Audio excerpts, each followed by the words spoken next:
Hey,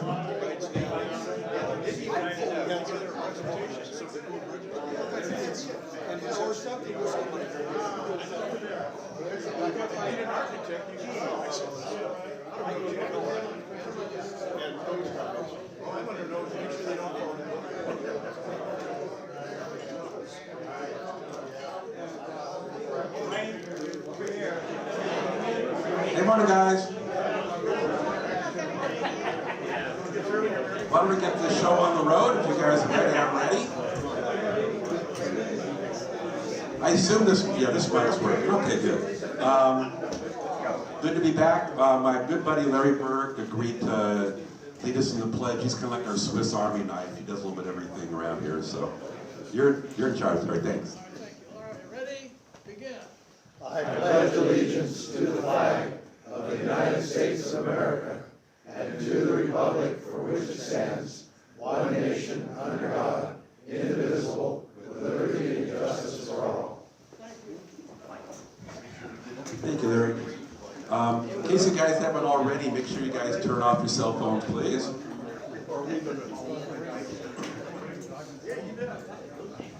It's good to be back. I guess they invited me to come back after even missing last week. I hear Larry rocked the boat. He's a tough act to follow, but I'll do what I can here. I was actually coming back Saturday night. I was at the business up north, and I was driving through Paso, and louder? Oh. Anyway, and I noticed, this is about 6 o'clock, on the other side of the road, the off-ramp for the state fair was literally a mile long, which reminded me of why I haven't gone to it for a few years. But it reminded me of a story an old friend of mine named Stewart told me about, that he and his wife used to go to another county fair, state fair, every year. And every year he'd go, they had helicopter rides there, and they were $50. And he'd say to his wife, Esther, I want to go on the helicopter ride. And she said, Stuart, it's $50. $50 is $50. So she didn't let him go. Every year the same conversation. And then he said when he was like 85 years old, he was there with her. And he said, Esther, I'm 85 years old. I'm not going to have that many chances left to go on the helicopter ride. I want to go. And she said, Stuart, it's $50. $50 is $50. So the pilot was standing nearby, he said, and he heard their conversation and came over. He said, I'll tell you what, you guys, I'll agree to take you guys on a helicopter ride for free if you don't say a single word the entire time. If you say one word, it's going to be $50. And they look at each other and say, yeah, let's do it. So they climb in the helicopter, and he's going up, and he's diving and spinning and doing every trick in the books. And he doesn't hear a single word the whole time. And he's flabbergasted. He gets off. At the end, he says, Stuart, I was shocked. You guys didn't say a single word the whole time. And Stuart looked at the pilot. He says, well, to be honest with you, when Esther fell out of the helicopter, I was tempted to say something. You know what? $50 is $50. Anyway, do we have any first-time visitors here this week at all? We got one? Oh, we got a couple. Great. We're going to ask you guys to get up and tell us everything we don't want to know about you in like under 2 minutes. 2 minutes max. Just the good stuff. 18 seconds. That was not. I couldn't get it to go on. You can figure it out. My name's Steve Ruprecht. I live down the street from We don't hear you. Well, this one's working right now. It's working. Thank you. How's that working? Yeah. All right. My name is Dean Ruprecht. I live down the street from Roger. He shanghaied me this morning to get a ride in his car and come over here and see your organization. Went to school, Cal Poly, early 80s, met my wife there, worked LA, San Francisco, came back about 1990, been working manufacturing down in Santa Maria, San Luis, worked out at the power plant for about the last 18 years or so, retired a couple years ago, and happy to be in San Luis, have a couple of children, kind of flown the coop and off doing their own things, and so just enjoying San Luis Obispo right now. Okay.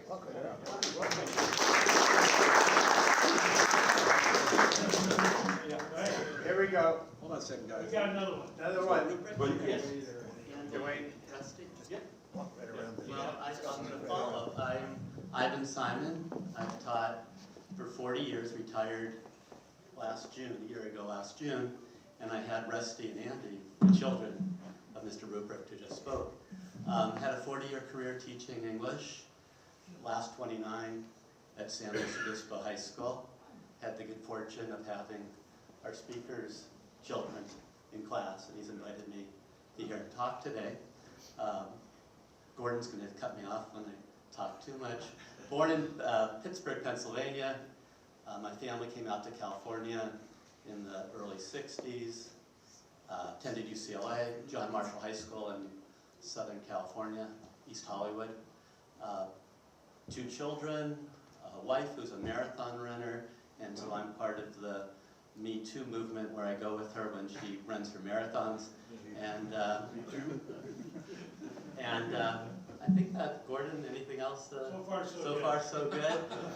Thank you for inviting me to be here. I look forward to hearing John speak, and it's, as I said, wonderful to see how many of you are retired, but as you claim and are active, and reading the newsletter, there's quite a bit going on here, so congratulations on all that you've been doing. Great, welcome.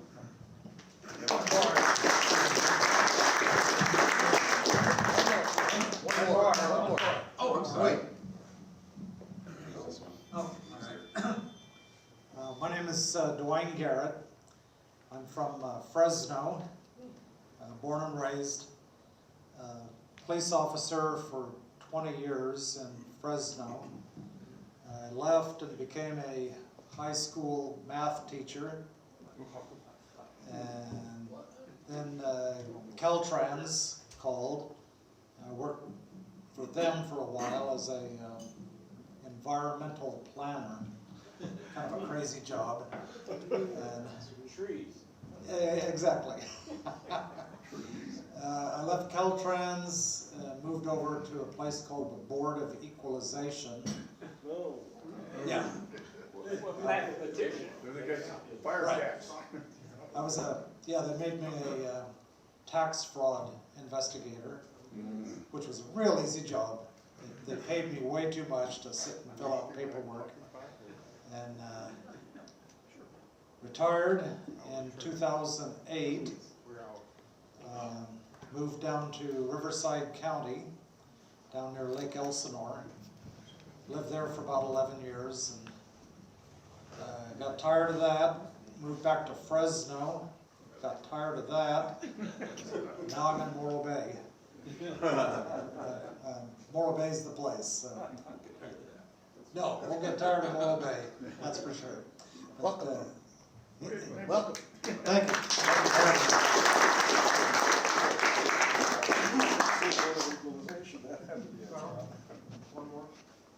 Yeah, it was. I can go back to it. Nobody likes it. Hello, my name is Brock Miller. I'm the son-in-law of John Gilbert, and I'm just here in support of John and to hear his message today. It's a blessing to be here and to be in congregation with a bunch of like-minded individuals.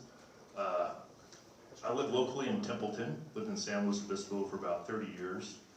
I work as a field superintendent for a local union electrical contractor, Tomo Electric. Have 3 beautiful college-age children, a beautiful wife, and it's just a blessing to live life on the Central Coast. So thank you for inviting me into this group.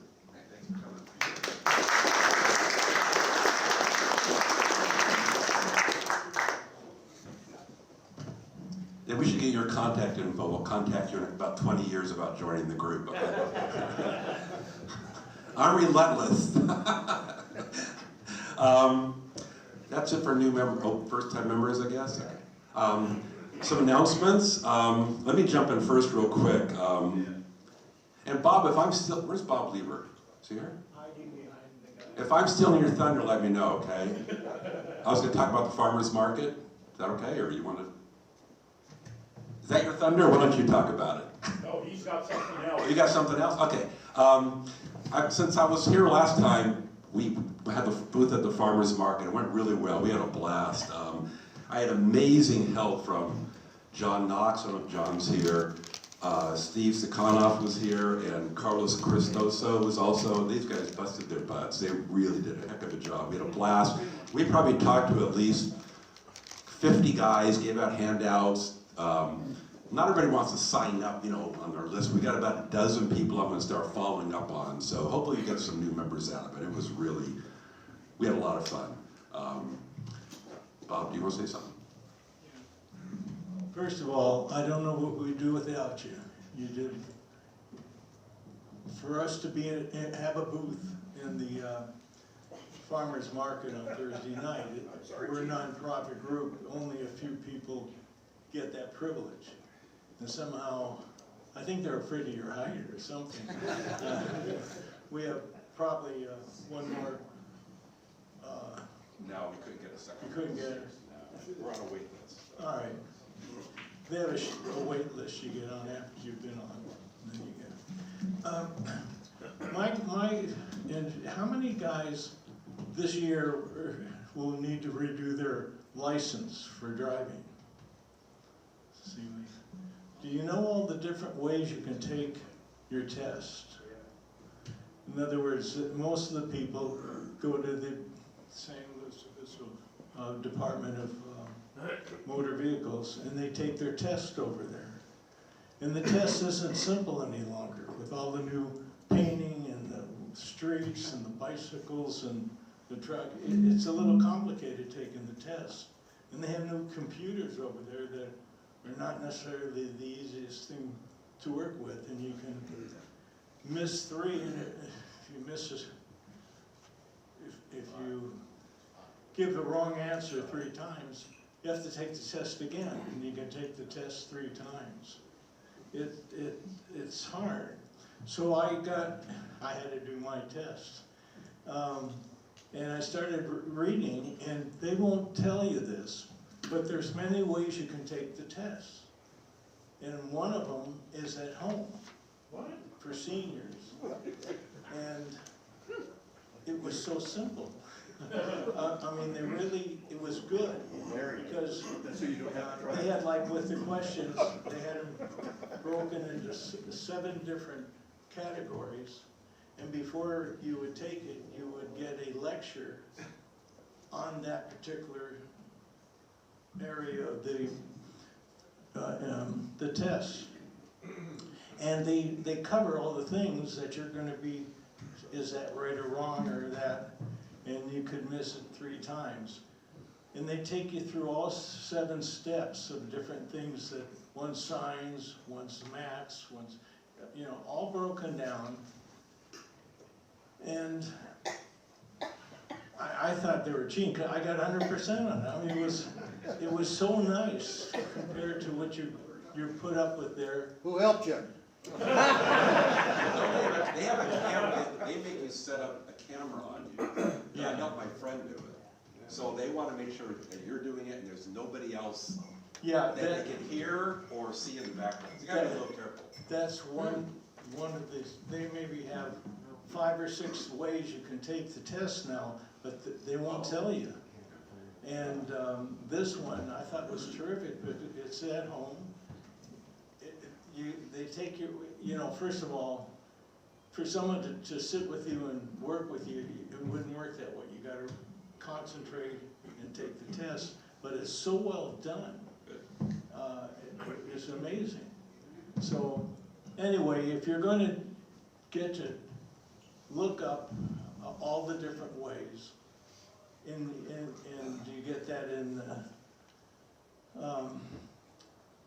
there's different ways. They have pamphlets and different things you can get, but go for the senior test at home, and I think it makes your life a lot easier. And of course, the wives don't want to do all the driving, so And call Bob if you got stuck in any questions. Yeah. Anyway, that's what I wanted to How do you do. pass the vision card? Well, that you have to go in for. Yeah, you take the whole test, and fill in all the things and pay the $45 that, for the license. Then when you've done all that, you have to go back to the DMV and give them the paperwork that you have from taking this test, and then they take over, and the one thing, you gotta take the eye test there. That's the one thing they demand there is no one's kidding around if they can see or not. And that was it. It was really pleasant. Okay, first. Is the senior test different than the 40-year-old test? Bigger print. I thought it was, the only reason it was simpler is that it's really fresh in your mind. They explain exactly what you're going to be tested on, and that'll be 10 questions in each category. And it was just, I felt so great. If I fail it, what am I going to do with my life? Am my wife's going to drive me around? I mean, it's a scary thing when you think about it. One more thing, if you have to do the driving test, go to Santa Maria, because the streets are wider and they don't have all the bicycle lanes. And my wife found it much easier to take her driving test down there, so that's a real consideration. Yeah, I just wanted you to know that there isn't just one way to take it, and they do have its category for seniors, and it's well done. They have a DMV office in Mojave, I think, too, which is. Yeah. Mojave. And I'll give you the short list. Does Alan have something to? Yes, does this mean that when you take the test at home and you pass, you get to drive at home? Yeah. Yeah. That's a Steve joke. Remember that joke? I forgot it already. All right, you're a great group. Larry Price has something to talk to us about, I think. Another question. Oh, I recently did the driving test, and I got the real ID with it. When you go there, if you want to get the real ID on your license, you must have all the requirement paperwork. Like you have to have a bill from your electric company with your name on it.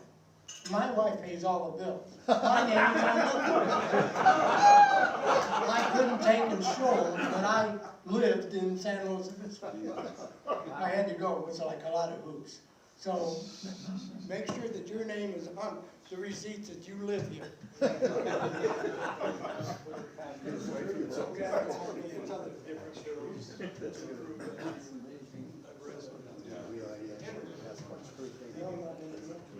Couple updates from Hal Kilmeny. That's all.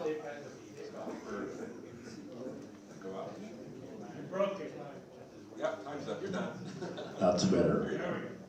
So a couple updates from Hal Kilmeny. The tour of the beaver habitat in Atascadero is coming up on Tuesday. If you're not already signed up, it's too late. But just a reminder to those that did sign up. So that sounds like it's going to be fun. Then there's lunch that most of the people are going to participate in afterwards at the Street Side Cafe in Atascadero. Hal is going to be traveling or away for a while, so he's already planning for his next day trip, which is going to be a tour of the Tortoise Rescue Ranch in Arroyo Grande, Saturday, September 7th. And I think it was probably a couple years ago now that someone from that organization did a presentation here, so a few of you may remember that. Hal's doing a great job setting up these different day trips. Thank you. Yeah, that takes a lot of work, I know that. Carl, does that mean the turtles, they're slow turtles since they live here? That was a slow joke. Okay, guys. On that note, I was just found out that John Gilbert's going to be talking about scapegoating today, but which reminds me of one of my jokes. I got a good joke about goats. It's a quick one, don't worry. There were two guys walking through the woods, and they came across this big, dark, black hole in the middle of the woods. And go, wow, I wonder how deep that is. So one of them ran over, picked up a rock, threw it in, they leaned over to listen to it hit the bottom, there was no sound. They go, boy, that's pretty deep, we better throw a bigger rock in there. So they go looking and they find a boulder, and they struggle and they push it, and they get to the edge, and they push it into the hole, and they lean over, no sound. They go, man, that's deep. We better get something even bigger. And they look around, there's a big log on the side, and they go over and they struggle, and they get to the edge, and they push it in, and it falls in, and they lean over, still no sound. They go, man, that's like the deepest hole I've ever seen. So they continue on walking through the woods, but right before that, they see a goat fly by them like the wind, and it runs right into the hole. Go, whoa, did you see that? That was the craziest thing I've ever seen. So they continue walking through the woods, and they come across a farmer. And the farmer says to them, did you guys happen to see my goat anywhere? And they tell him the story. Yeah, we saw this goat run by us like the wind, and he flew by, and he jumped right into the hole. Could that be your goat? And he says, nah, it can't be my goat. My goat was chained to a big log. So enough of my goat jokes about goats. Anyway, John Gilbert's going to talk to us about scapegoating. I'm not sure the whole subject matter, but I've got his bio. Let me tell you about him. Scapegoating, yeah. John was born and raised in Houston, Texas. His education includes a BS in engineering from Lamar University and an MBA from Purdue. He came out to California in 1965 to work in aerospace, but he decided his people skills lended him to recruiting, so that's what he did the rest of his life. He worked as a technical or executive recruiter for the RAND Corporation, UCLA American Medical International, Rockwell International, Coopers and Lybrand, Cedars Sinai Medical Center. The last 25 years of his career, he owned a healthcare executive search firm, the John Gilbert Company, recruiting executives for hospitals across America. He lives in SLO, is happily married to Marion, a concert pianist, and have two children, Lauren and Walter. Walter, age 31, works for Elon Musk as a senior director of human resources for Twitter, now X Corp. John's pleased today to present a program about scapegoating, a phenomena on the rise in politics and society. Scapegoating can be defined as passing the blame on someone else based on their beliefs or actions. Oddly, the best examples of this come from baseball, and his talk will be based on an ESPN films documentary called Catching Hell, where a Cubs fan, Steve Bartman, interfered with a foul ball and became a scapegoat for an entire city. So, John, wherever you are, there you go.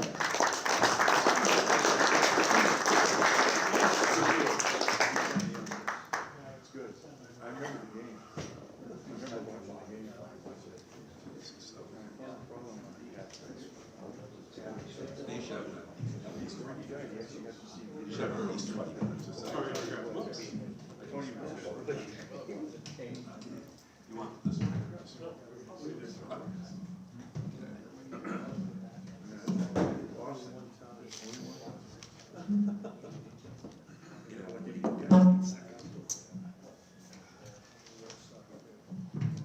Can you hear me? Yep.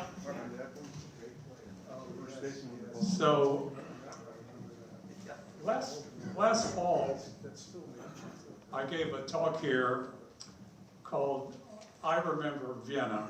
It was a story of my parents and their horrific life under Nazi-occupied Austria in 1938. Maybe some of you remember that talk. That dark episode was the extreme example of scapegoating, where millions of ordinary Germans turned against their Jewish neighbors. So, I'm a sports fan, a football fan, and have watched many drunken NFL fans. And I've always wondered what provokes ordinary people to act like assholes. Why is this? When a few years ago I saw the ESPN documentary called Catching Hell, it really shocked me to the core.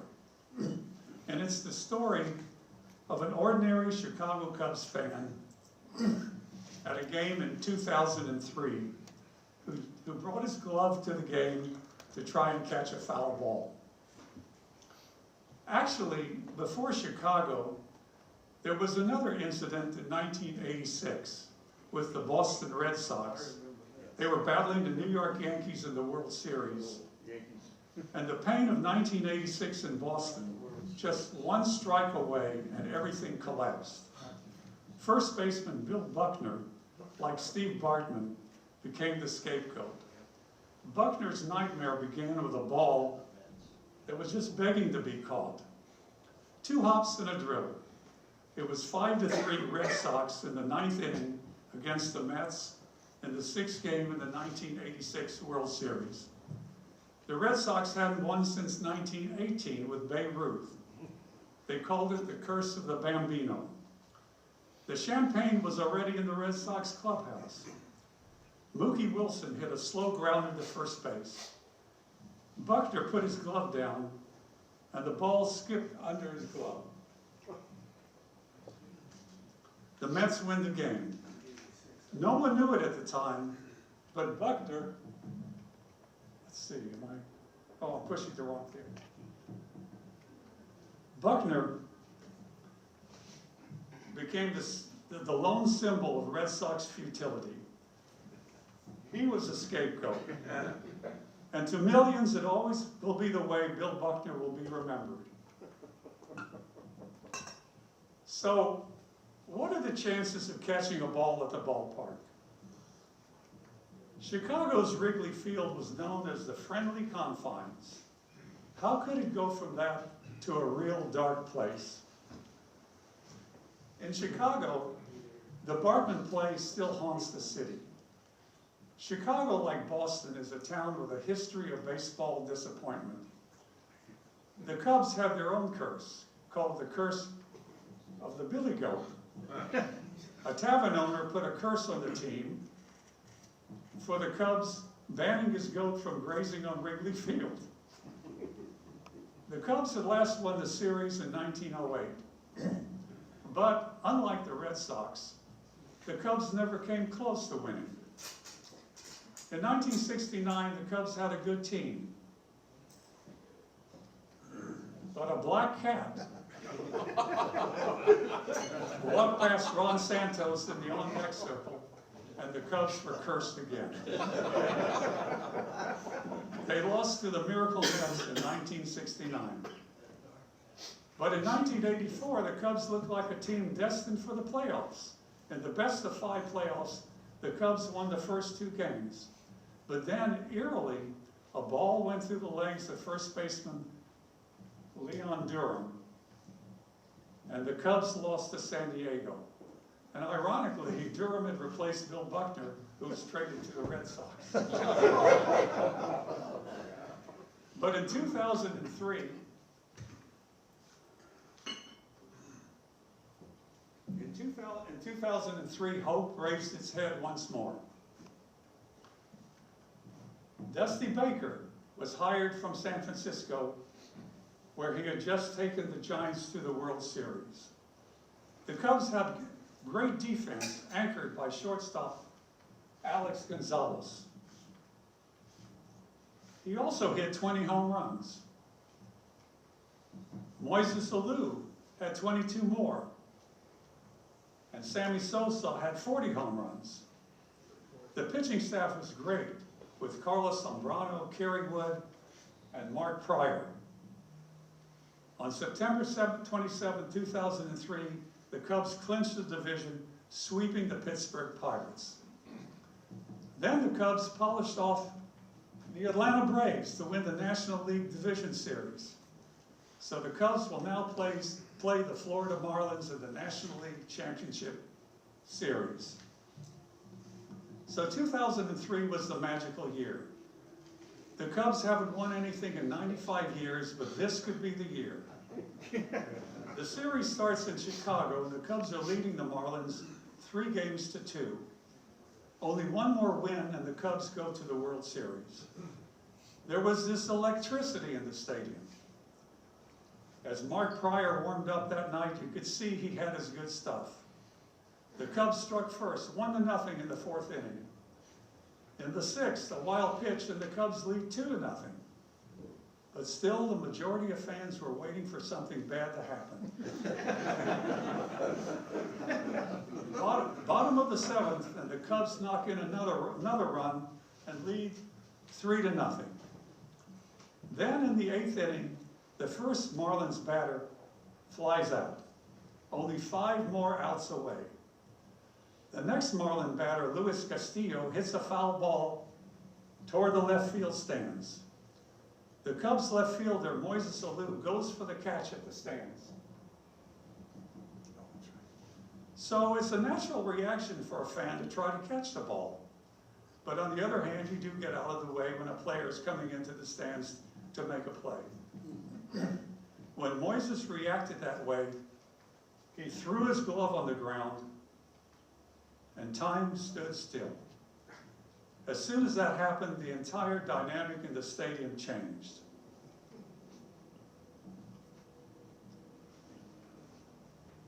A fan close to Bartman explains, so Steve Bartman deflects the ball, it lands at my feet, and one of my guys picks up the ball, and we all started high-fiving him. At first, fans thought it was him. But then fans realized it was really Bartman.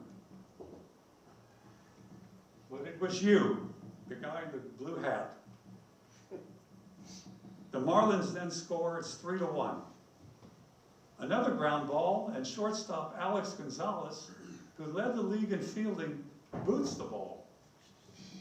Why didn't the fans blame Gonzalez? Then another hit, and the Marlins tie the game. The Cubs were coming apart at the seam. And now that fan interference play started to get attention. The media kept replaying that play over and over and over. Fans started pointing at Bartman.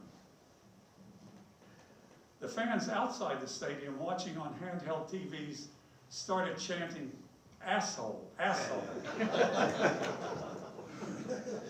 Steve Bartman is now the scapegoat. Meanwhile, the Marlins scored 2 more runs and lead 5-3.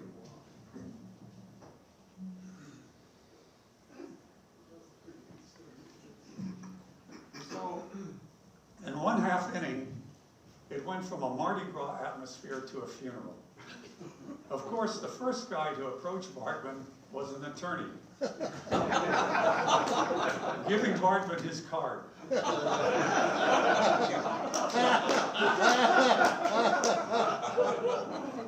The attorney said, "My God, do you realize what you have just done?" Fans came over and pointed out Bartman. Security came to escort Bartman and his friends out of the stadium. It was a lynch mob. Fans were screaming at him, throwing beer at him. You can see him wiping his face with a beer. And to make matters worse, the Marlins were relentless. The Marlins score 3 more runs, and the Cubs lose the game. Final score 8-3. The fans were in total disbelief. It was catastrophic. He wants to kill himself. The fans thought they had no chance now to win Game 7, and they took their ire out on Steve Bartman. And to tell the truth, Bartman looked real dorky with his glasses and headphones, Cubs hat, a guy easy to hate. Security put a sweatshirt over his face. Fans continued to scream at him. It was a lynch mob. So every Cubs fan is wondering now, is this the curse of the Billy Goat, alive and well? On an interview after the game, manager Dusty Baker even blamed Steve Bartman. He said he must have been a Marlins fan. That's all he could come up with. And Governor Blagojevich He said, if that guy ever committed a crime, he won't get a pardon out of this government. So, yeah, to protect Bartman, the field security gave him a disguise, dressing him as a security member with sunglasses and walked him out a few blocks and got him in a van. Then the news media in Chicago labeled him public enemy #1 in Chicago. Oh, my goodness. This kid is meat. The big mystery to the world was, who was this guy who may have changed the course of baseball history? A fan hunt was on the way in the Windy City. He was Chicago's most wanted. That morning, the Chicago Sun-Times published Bartman's name and the city where he lived. He lived with his parents in the Chicago suburb of Northbrook, Illinois. He was described as a 26-year-old, a computer consultant, who also coaches youth baseball. Friends described him as a quiet man who wouldn't hurt a fly. He wore a sweatshirt to the game of his Little League team, the Renegades. Bartman never talked to the media. Only his neighbors talked on his behalf. Police surrounded his house to keep him safe, and others away. Reporters were camped out on his lawn. Crude signs went up. Look at this. Tickets to the Cubs game.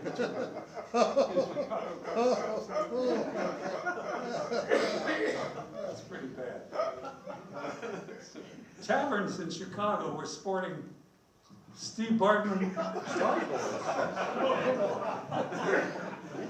Callers into radio shows said they had his address.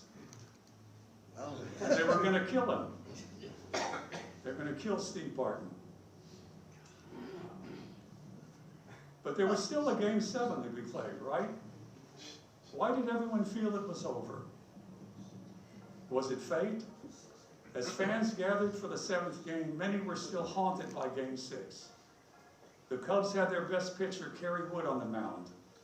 It was a closely fought game, but the Cubs lost, and the Florida Marlins won the National League Championship, coming back from a 3-1 game deficit. And now came the stench of defeat and anger. The fans wanted to blame something else for their beloved Cubs. And what was the easiest thing to blame? That foul ball. It took on a life of its own. On Halloween that year, even the kids dressed like Bartman. Everyone was like Bartman. People offered Bartman thousands of dollars for vacations, for an autograph, or an interview. No luck. Bartman never took anything. But the guy who actually got the ball, he sold it for $100,000. Oh my God. What cruel irony. Bartman gets crucified, and this Jaime uncle makes $100 grand.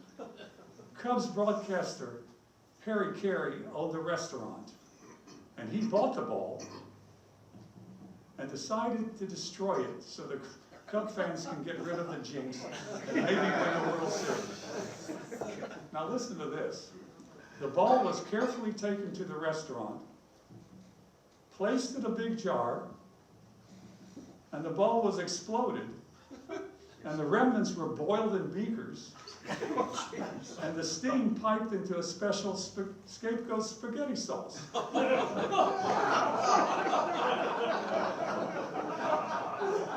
This is insane. So what happened to Moises Alou, the Cubs left fielder? He retired from baseball in 2008 and went back to be a general manager in the Dominican Republic. Baseball is fun here, he said, no fear of jinxes. Alou was a great player, a lifetime 300 hitter, but he too was forever haunted by that one play. He is still convinced that he could have caught that ball, and despite his great success, it was this failure that haunts his legacy.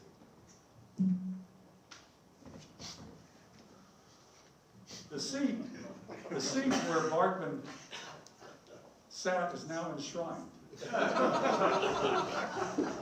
Aisle 4, row 8, seat 113. It is part of the tour of Wrigley Field. Visiting the seat is part of a zany pilgrimage for Cubs fans. It's called the Tour of Pain.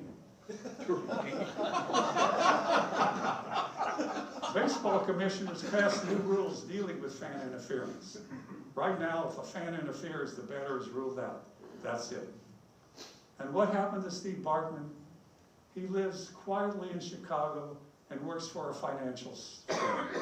He has never spoken publicly about the incident.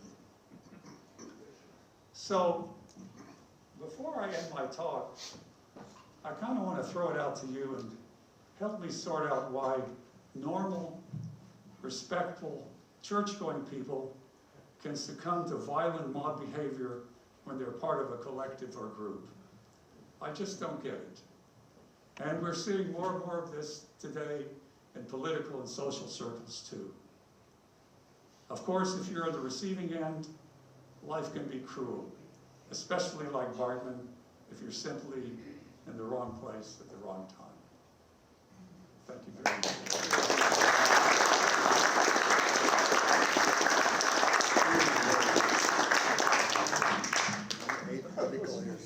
You hit that way out of the park. Anybody have any comments or questions add to this talk at all? I mean, I guess that's a case of it's a little different situation, but you know, why do people believe things? I guess in the real world, in other situations, you're told something enough times over and over, you start believing that's true. This is a little variation of that, but anyway, John, I appreciate it. I'm a huge baseball fan. This was a great talk. We'd like to give you this wonderful mug in your appreciation for your talk and the effort you put in. Hey, Carl, I got a question. Yeah. When did the Cubs ever win a World Series? Are they still the doormat? No, what year did they win? Did they win one? They did win one.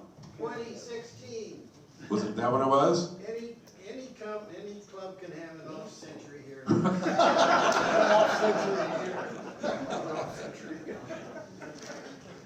Yeah, which team has the longest drought now? I know the Angels are right up there.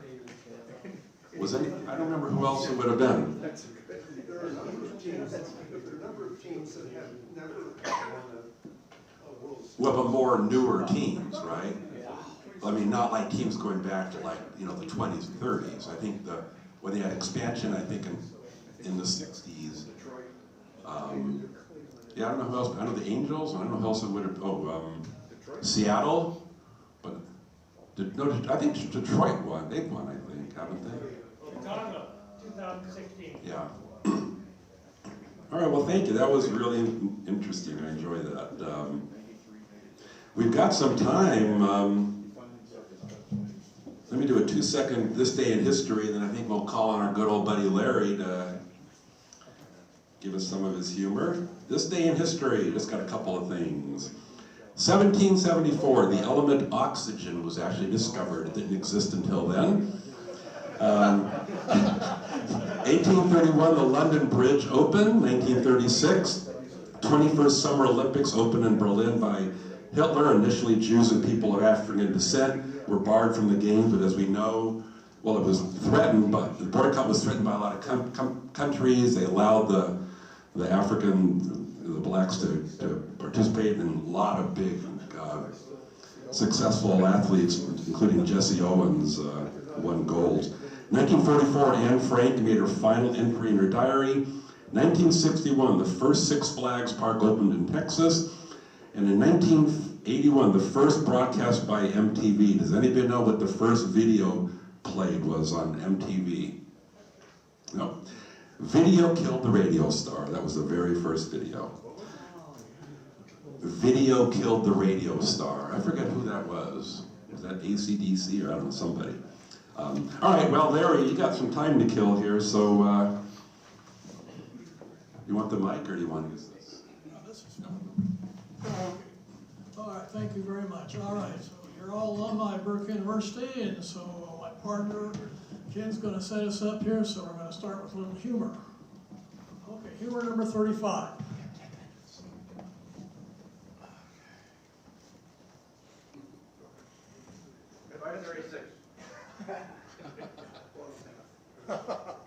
Turns out, marble in the ashtray.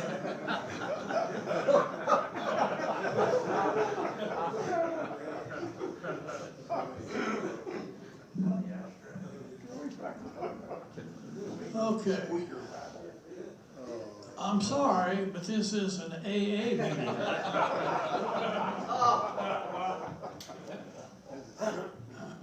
She met him online.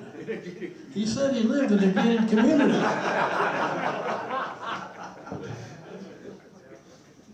The King of Spain has been quarantined on his private jet. That means the rain in Spain stays mainly on the plane.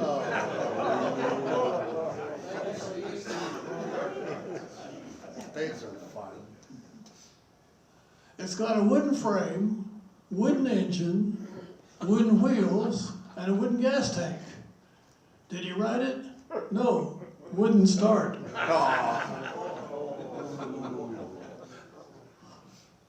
Bob loved the outdoors. Wound up with quite a collection.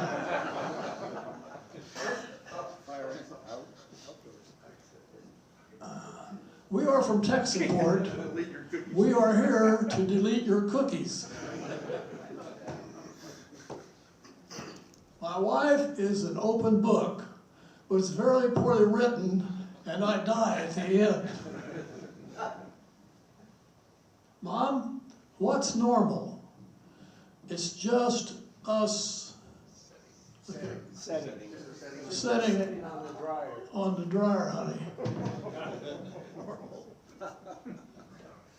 Fast is fine, but accuracy is everything. Wyatt Earp. All right. No, he's decided not to play today.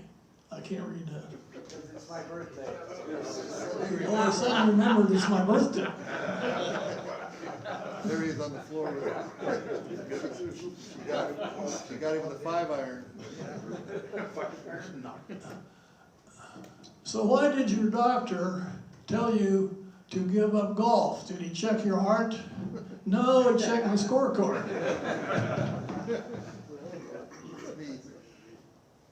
People tell me you're going to regret that in the morning. I sleep until noon because I'm a problem solver. They grow up so fast, so we're already putting money away for bail.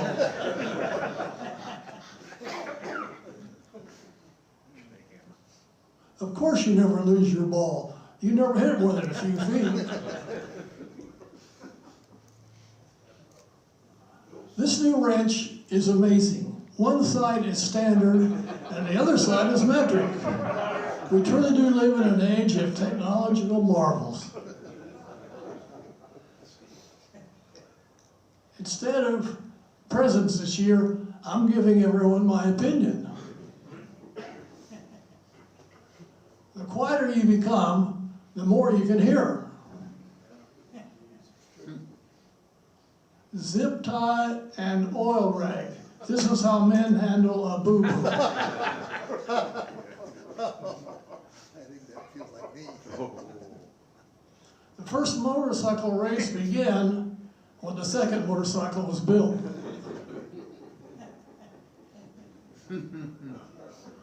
I don't want to worry you, but the guy who delivered the pizza was your financial planner.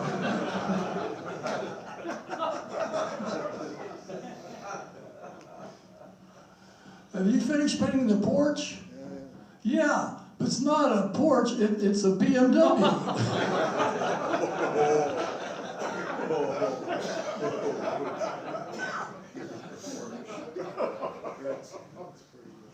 My guardian angel looking at my life decisions. Okay.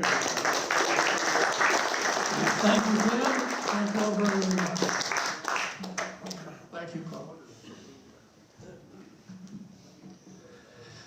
Thank you, Larry.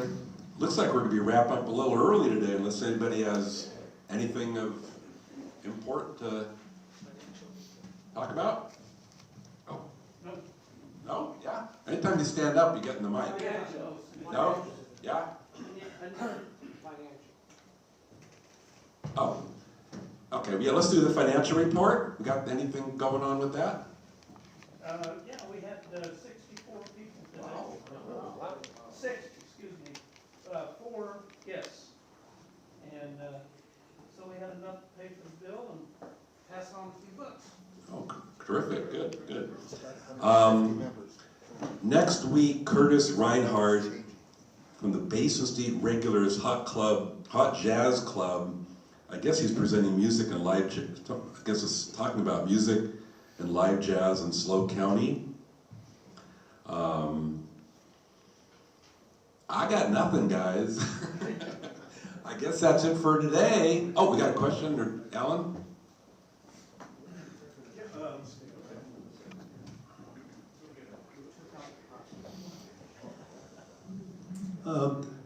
Thinking about John's presentation on scapegoats, and what started with the Chicago Cubs game. Many years ago, I was responsible for one of the races at the Long Beach Grand Prix, and getting it on and off the circuit. So in 1988, there were, with the Trans Am race, there were 49 entries. So in Long Beach, you had to just find wherever you could to create a place for the cars and the teams to be able to do the work on them, and then get to the track. So in 1988, and Long Beach Grand Prix is in April, and rarely, but it has happened that there was rain. So in 1988, one of the entries into this race was Paul Newman. And it was there with his Datsun 300ZX, and it drew, as you might expect, it drew a lot of attention. So when it was time for the race to begin, we had to make sure all of the cars that are going to end the race would go on the pre-grid. And so I walked over to where Newman's area was, and they had a rope around where it was, because there were people all over the place. So I stood on the outside and looking at this, and the people gathering by there. And while I was standing there, Newman came out of his transporter in his driver's suit, and the crowd just started making all kinds of noises in this. And I thought, well, this is really interesting. And they had a couple of guards for Newman, so that keeping people away. So there was a woman who ducked under the rope and ran up and said, "Oh, Mr. Newman!" And one of these guards, who was twice my size and half my age, picked her up and put her back over the rope, and got, wow, that's really interesting. But the crowd was there, and I realized that Newman got in the car, and then I realized I was responsible for getting him out and into the pre-grid. So, and the guards weren't, none of the crew for Newman's crew was there to do that. That was my responsibility. So I went under the rope, went in where the opening is, so we could get out and move to the pre-grid, and open the rope, and there were a crowd like 15 feet thick, because that's from the rope to where the edge, and it was full of people. And they were all looking at Newman, and then they started looking at me because I'm standing there. What am I gonna do? So I realized I need to tell people to get out of the way. But then this idea, which John presented, with this idea about mob rule. I don't know if any of you have had that experience. That was the only one that I can recall that I ever got involved with. But you could feel the emotions of the people who were crowded, that they were going to do something. What they were going to do, I had no idea. So I had to stand there and just say, everyone get out of the way. And then I had to wait. And then they started getting out of the way. But otherwise, there was this sense of a mob-like feeling of, and it's just all the race fans that were there. They weren't. It's kind of like being at the baseball game. You just have all these people in the stands, and these things happen, and wondering why do these things? And it has an influence on this. It was something I have not forgotten all these years. So anyway, I just thought I would try to add to what John had presented, because it was really fascinating. Those are really fascinating kinds of situations. So this was one that I personally had. So anyway, I thought I'd share. I don't know if I'm boring you all. I think that experience told you what your calling on life was. Became a bouncer at a bar after that. Oh, yeah, Steve? I've got one quick comment. You made me remember. I just have one quick comment. When you talked about this day in history in the 1936 Olympics, and this is a short story. I was an exchange student to Finland, and while I was there, the family I was living with took me to visit a famous athlete, and most of you may not remember this athlete. His name was Paavo Nurmi.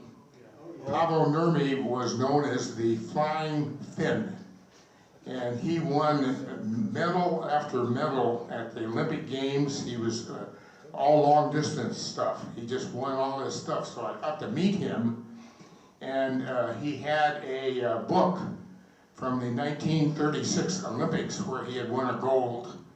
And in the book, it was signed by none other than Adolf Hitler, because he had won the gold medal at the Olympic Games. And I never forgot this, because it was interesting to see this this album from the 1936 Olympics for Paavo Nurmi.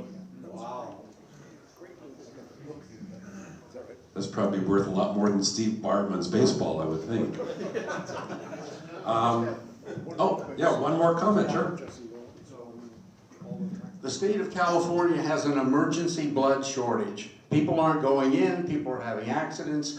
You know, people with that are getting chemo, they get they have internal bleeding issues, and that's where platelets come in. And my next donation is Saturday, so I'm now donating as frequently as I can. But, Steve and I can't do it all. So anybody can spare a little time. You can, giving whole blood is very quick. If you're going to give platelets, it takes longer. But anyway, we need blood. Okay, I think before we sign up, I just want to mention, guys. It's called Vitalant. Okay, Vitalant. Nice website. It's very easy to make a reservation there. Thank you. Oh, we got another comment. Yeah. You want a mic back there? No, I don't. I think you all can kind of hear me, can't you? Yep. Yeah. All right, I just want to bring up a couple things on our program that you got the bulletin today, and finally some stuff came together. As you know, they synthesize your feces, Anyway, on August, the sheriff's department finally got back to my multiple phone calls. Steve Bennett got scammed for over 18 grand. I don't know how you did with the money, Steve, you ever got it back. But in response, I got the sheriff's department to finally agree to come in, and they're gonna be here on August 29th to talk about seniors being scammed. It's a day y'all wanna be here to hear some very important information, to ask questions. And so I wanted, it's not on the program because the information got back to me too late. But y'all wanna be here, August 29th. And also don't forget, August 22nd, Bob Mott Day, it's gonna be fun. And then next week, we're gonna find out the answer, is it the Basin Street regulars or regulators? Regular. No, I think it's regulators, gentlemen. Anyway, come and find out, guys. All right, thank you. Real quick, last thing I wanted to say was, being a big bean up here really is a blast, guys. I mean, seriously, if you guys haven't tried it once, do it. It's fun. You get everybody's attention for 60 minutes. You can practice your jokes. If you don't have any, I'm sure Steve or Larry will be glad to provide them to you. But I mean, really, it's really fun, really easy to do. So give it a try once, and I think you get hooked. They may never get me off the stage up here. Anyway, that's it for guys. Make sure you turn off your cell phones, and meeting is done. See you next week.